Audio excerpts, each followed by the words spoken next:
ბრიუსელიდან უნდა შევაჯამოთ ყველა ეს საკითხი. ევროსკოპის რედაქტორი ჟურნალისტი თამარ ნუცუბიძე ჩაგვერთვება პირდაპირ ეთერში, გაგვარკვევს დეტალებში. თამარ, მოგესალმები. ძალიან დიდი მადლობა რომ გამონახე. ძალიან მძიმე და ხანგრძლივი სამუშაო დღის განმავლობაში ჩვენთვისაც. გარკვეული რამდენიმე წუთი. თამარ, ხომ არ არის სიახლე ამ დროისთვის გადაწყვეტილების მიღების შესახებ? ანუ რა გზას ირჩევენ ლიდერები და უფრო მეტი გითხარი, რა შემთხვევაში ექნება ბელგიას გადამწყვეტი ხმა და საერთოდ ორბანის პოზიცია არც კი დაგვაინტერესებს. საღამოშვიდობის გურა, მადლობა ამ შესაძლებლობისთვის. ეხლა თქვენ ხედავთ ამ დარბაზში, სადაც პრესის ზონა არის, რამდენი ჟურნალისტი აშუქებს ამ ძალიან მნიშვნელოვან წლის ბოლო 3 მილს, სულ ბოლო ინფორმაციით, რაც გვაქვს ასე კულუარულად, ახლა მიდის მსჯელობა ტექნიკურ მხარეზე, სწორედ ამ შეთანხმებასთან დაკავშირებით და როგორც გვითხრეს, მაქსიმალურად ცდილობენ იყოს გათვალისწინებული ბელგიის მოთხოვნები, რათა ბელგიამ თავი იგრძნოს დაცულად და წამოვიდეს აი ამ შეთანხმებაზე, რადგან შენ როგორც აღნიშნე, ევროკავშირს, კომისიას, ევროკავშირის ლიდერებს სურთ, რომ წავიდნენ ისეთი გზით, რომელიც უფრო ნაკლებ პრობლემატური იქნება ზოგადად გადაწყვეტილების მიღებისთვისაც და ევროკავშირისთვისაც და ეს გზა გულისხმობს კვალიფიციურ უმრავლესობას, სადაც ორბანს აღარ ექნება ზეწოლის საშუალება და სწორედ ამ გზის ამ გზაზე წასვლით მათ მოუწევთ გარკვეული დათმობები და გარკვეული ის მოთხოვნები დააკმაყოფილონ, რაც აქვს ბელგიას და როგორც ახლა გვითხრეს, სწორედ ამ თემაზე მიმდინარეობს მუშაობა. აი ცოტა ხნის წინ დაწერა სხვათა შორის ძალიან საინტერესო სტატუსი რობერტ ფიცომ თავის X-ის პლატფორმაზე. მან აღწერა, რომ რა ხდებოდა გუშინ და დღეს და ბოლოში წერს, რომ ახლა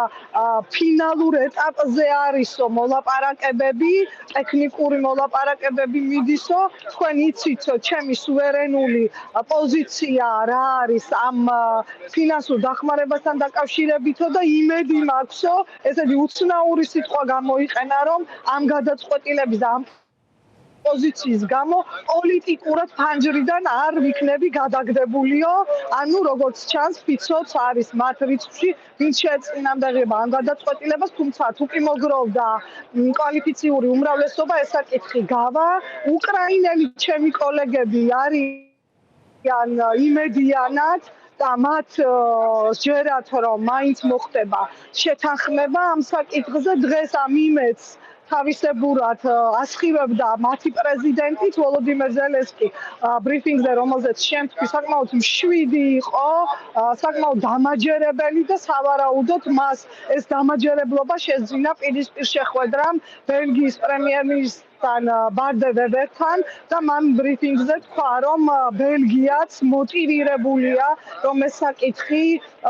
რაც შეიძლება მალე იქნეს გადაწყვეტილი, ასე რომ ახლა ყველაფერი ბელგიაზე არის დამოკიდებული და როგორც ჩანს, დახურულ კარს მიღმა ლიდერები მაქსიმალურად ეცდებიან ბელგიის დარწმუნებას და პარალელურად მაქსიმალურად ეცდებიან, რომ გარანტიები, რაც კი სურს ბელგიას მისცენ ამ ქვეყანას, რომ ის მარტო არ იქნება იმ შემთხვევაში, თუ ამხელა თანხა იქნება გამოყოფილი უკრაინისთვის, როგორც უკრაინელმა კოლეგებმა მითხრეს. 2 წლიან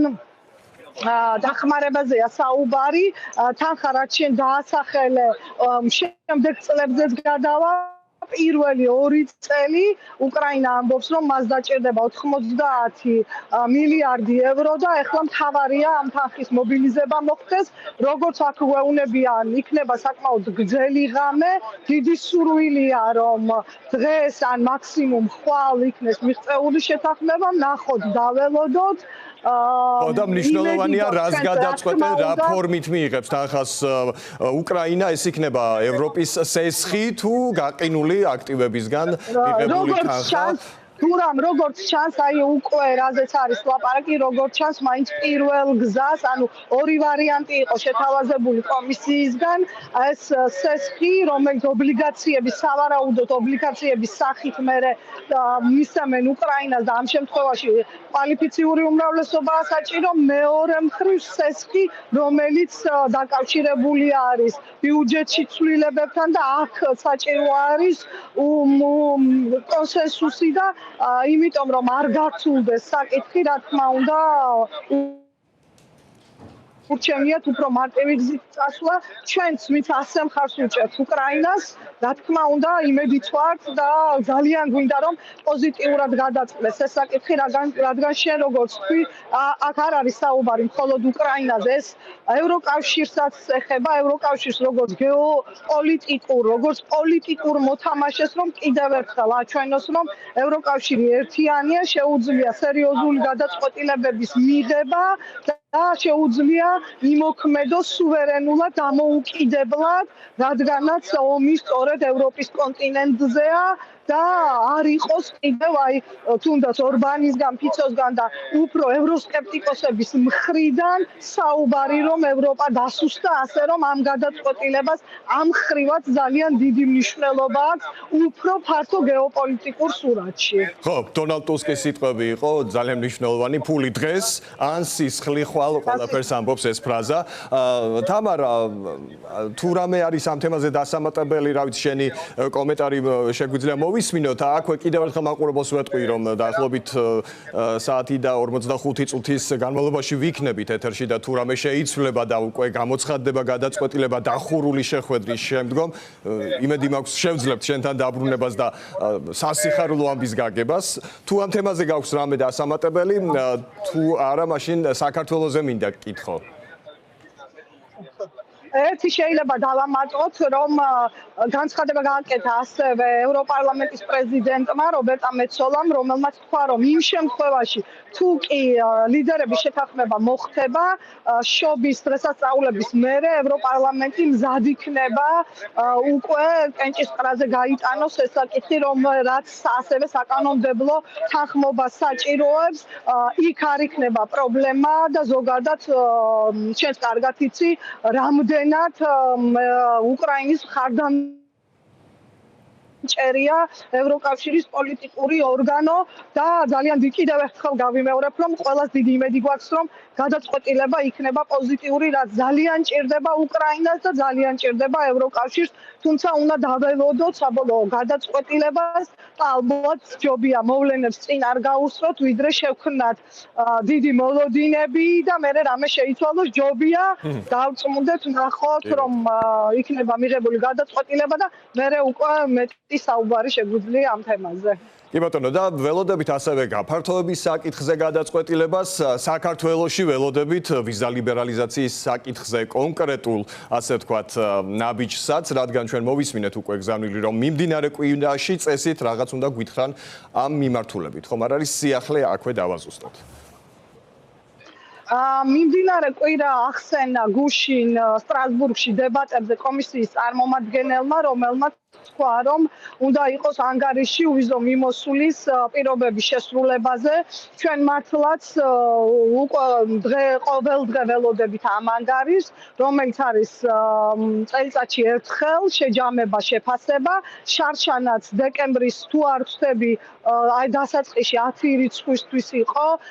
რიგით მე-7 ანგარიში, სადაც საუბარი იყო გარკვეულ პუნქტებზე, რასაც არ ასრულებდა საქართველო, ახლა მერვე ანგარიში უნდა იყოს გამოქვეყნებული და რა თქმა უნდა ყველას ვარაუდი აქვს, რომ არათუ არ შეასრულა საქართველომ, რაც საჭირო იყო, არამედ მერვე ანგარიში დაემატება კიდევ შეუსრულებელი პუნქტები და აქ უნდა გავითვალისწინოთ ახალი რეგულაციები, რომლის მიხედვითაც ქვეყანა ფასდება ასრულებს თუ არა უვიზო მიმოსვლის პირობებს, ადამიანის უფლებების კუთხითაც, ჰიბრიდული საფრთხეების კუთხითაც და ანუ უფრო ფართოდ საკითხები მოიცვა უვიზო მიმოსვლის პირობებმა და ამ ხრივ ალბათ არ გვჭირდება ბევრის ფიქრი და ბევრი ანალიზი, რომ არაფერს კარგს არ უნდა ველოდოთ საქართველოსთან დაკავშირებით. აი ეს ანგარიში რო იქნება, მერე უკვე კომისიას შეუძლია საკანონმდებლო წინადადებით მიმართოს საბჭოს და თქვათ შევიდეს წინადადებით, რომ რადგან ასეთი ვითარებაა და არათუ ასრულებს ქვეყანა ნაკის ვალდებულებებს, არამედ უარესდება შარშანდელთან შედარებით გაუარესდა და კიდევ დაემატა ის პრობლემური თემები, რაც დღეს არის და ვთქვათ უთხრა საბჭოს, რომ ამოქმედდეს ახალი ეს პირობები უვიზო მიმოსვლის შეჩერების,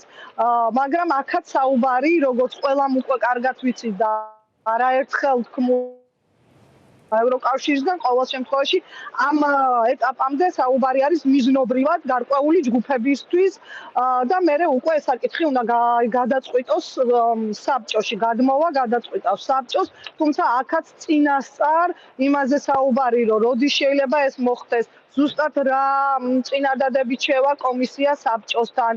ვის მოიაზრებენ, თქვათ, პირველ რიგში, ვის მიმართაც ეს შეჩერების მექანიზმი ამოქმედდება, ამაზეც გვჭირდება დადასტურებულად უკვე მოსმენა ევროპული სტრუქტურებისგან. რაც შეეხება გაფართოების საკითხს, გაფართოების საკითხი დღეს დახურულ კარს მიღმა უკვე განიხილეს და ამასთან დაკავშირებით პრესსამსახურმა გვითხრა, დაახლოებით ვიცით რა ჩაიწერება საბოლოო დოკუმენტში, 3 პუნქტი იქნება ჩემი ინფორმაციით და ეს პუნქტები იქნება საკმაოდ ზოგადი, საუბარი იქნება იმაზე, რომ ევროკავშირისთვის გაფართოება ეს არის გეოპოლიტიკური ინსტრუმენტი, რომ გაფართოება ჭირდება როგორც იმ ქვეყნებს, ვისაც სურს ევროკავშირის წევრები გახდეს, თავად ევროკავშირს ბენეფიტებზე არის საუბარი და ნათქვამი უნდა იყოს, რაც მე ვიცი წინასწარ, უნდა იყოს ასევე ნათქვამი, რომ დამოკიდებულია პირობების შესრულებაზე, ქვეყნები, რომლებიც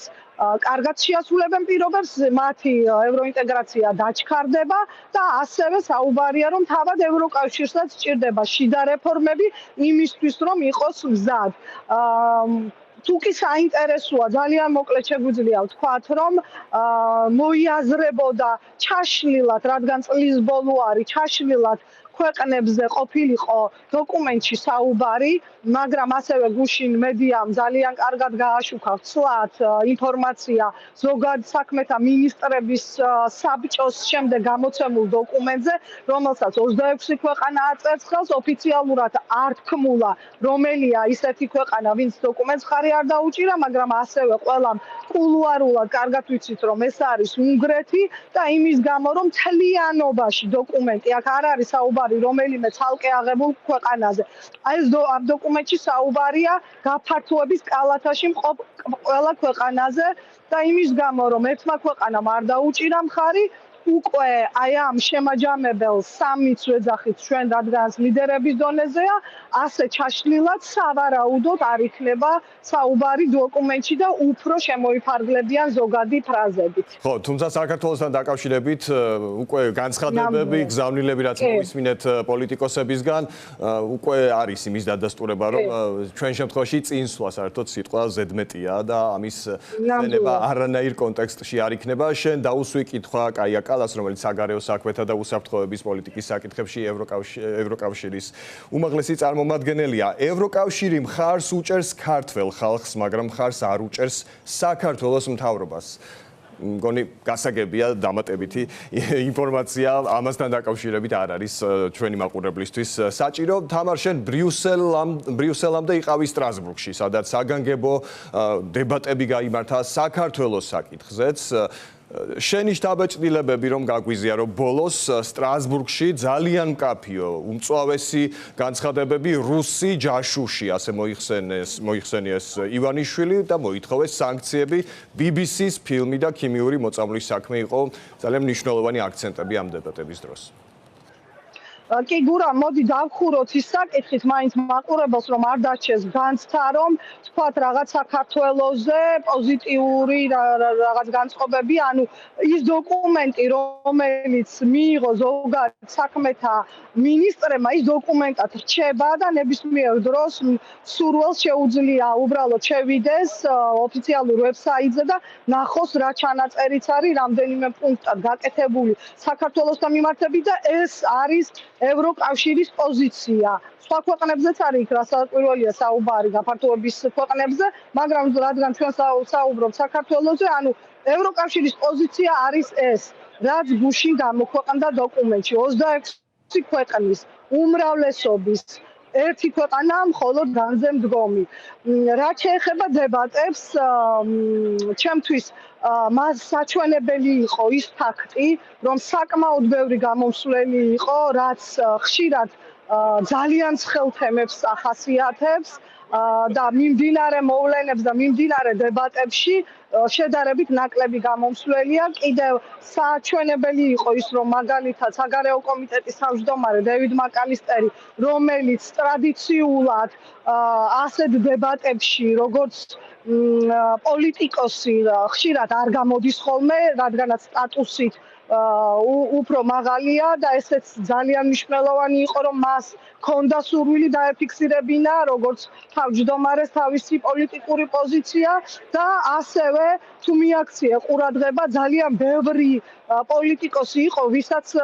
ქართველი მაყურებელი ესე კარგად არ იცნობს და ხშირად ქართული ოცნება აპელირებს, რომ აი სულ და იგივე დეპუტატები საუბრობენ, რომლებსაც რაღაც გამზადებული ტექსტები აქვთ, რომლებიც მიკერძოებული არიან. გუშინდელმა დებატებმა გამოაჩინა, რომ მათ გარდა ბევრი პარლამენტარი არის ძალიან კარგად ინფორმირებული, მათაც ძალიან ადარდებთ ის, რაც ხდება კანდიდატ ქვეყანაში და ეს ძალიან ხაზგასაცმელია, რომ საქართველო არის თუნდაც ქაღალდზე, მაგრამ კანდიდატი ქვეყანა და როგორც შენ თქვი, ძალიან მკაფიო, მკაცრი განცხადებები იყო. BBC-ს ფილმი არის ის წითელი ხაზი კანონმდებლებისთვის და არა მხოლოდ მით უმეტეს მათ შემდეგ, რაც მათ ნახეს, რომ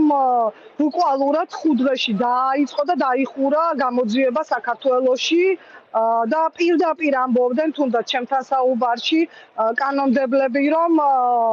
გასაოცარია საერთოდ რა სანდოობაზე უნდა იყოს საუბარი, როცა მათივე ინფორმაციით დაზარალებული არავინ გამოკითხულა და ასეთი სერიოზული საკითხი და ასეთი სერიოზული ბრალდება 5 დღეში როგორ შეიძლება ყოფილიყო გამოძიებული, თავიდანვე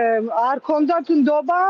და ითხოვდნენ სანდო და გამჭვირვალე გამოძიებას. ძალიან კარგია, რომ მათ ასეთი ტრიბუნიდან მოუწოდეს წევრ ქვეყნებსაც და ევროკავშირის სტრუქტურებსაც, რომ დაიწყოს ეს საერთაშორისო გამოძიება. არ მგონია, რომ ეს საკითხი რაღაცნაირად მიიმალოს და ყურადღების მიღმა დარჩეს, თუმცა ამაზე რა თქმა უნდა მუშაობა არის საჭირო, მუდმივი შეხსენება არის საჭირო და საქართველოს მხრიდანაც, ქართველი პოლიტიკოსების მხრიდანაც ინფორმირებულობა, ამაზე საუბარი და ჩვენება, რომ პროცესები, ვთქვათ, მიდის,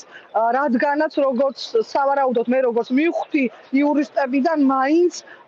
უნდა დაიწყოს, ვთქვათ, საქართველოში მოქალაქეების ჯგუფმა უნდა დაიწყოს ინიცირება იმისთვის, რომ რაღაცა პროცესები დაიწყოს გამოძიებასთან დაკავშირებით.